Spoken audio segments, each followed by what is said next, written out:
this is Boom Bust, and these are the stories that we're tracking for you today. First up, former Treasury Secretary Larry Summers marked President's Day on Monday with a warning that the U.S. is headed towards a turn-of-the-century British economic policy. I'll tell you all about it coming up. And then we have David Stockman live on today's show. I'll be asking him about Fed policy, debt, and laissez-faire capitalism. You won't want to miss it. And finally, in today's Big Deal, I'm joined by Boom Bust's favorite, Rachel Curzius. We'll talk about a new book that's making waves in the financial industry. Plutocrats, beware. It's all coming up, and it all starts right now.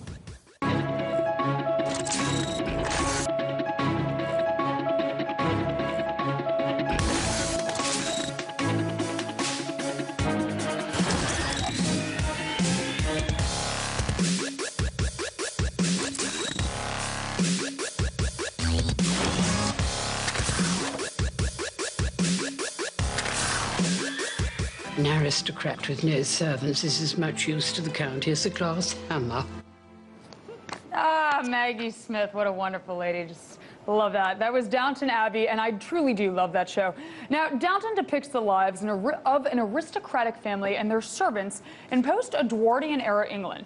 Now, before I get started, I want to make it very, very clear that this is a fictional television show about the lives of upper-class Crawley family and the British social hierarchy that surrounds them. Now, just yesterday, former Treasury Secretary Larry Summers wrote an editorial in the Financial Times, a British publication, just side note, warning that the U.S. is headed the way of Downton Abbey with the economy and social inequalities to match. Now, Summers says the solution to avoid this must involve raising incomes of the middle class and the poor and reforming tax codes. Tax codes that let a big share of the wealthy income escape taxation. Now, Summers writes, quote, the current tax code is so badly designed that it is very likely to be having the effect of reducing economic growth. It also allows the rich to shield a far greater portion of their income from taxation than the poor. For example, last year's increase in the stock market represented an increase in wealth of about $6 trillion, of which the lion's share went to the very wealthy. Now, here's the thing. If anybody besides Larry Summers were to write this editorial, it probably would have landed better. Now, Summers is the guy who pushed for the repeal of Glass-Steagall, who deregulated the derivatives market, and who Sheila Bair wrote, quote, was part of the deregulatory cabal that got us into the 2008 financial crisis. Now, this is the same financial crisis that increased the gap between the haves and the have-nots.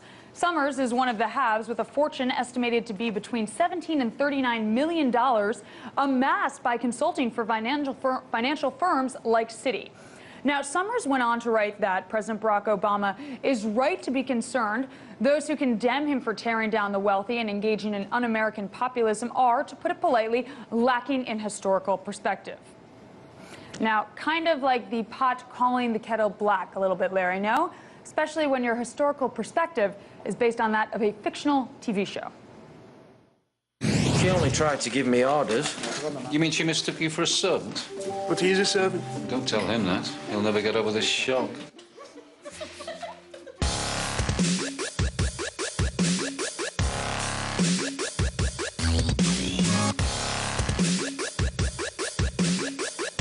Former OMB Director David Stockman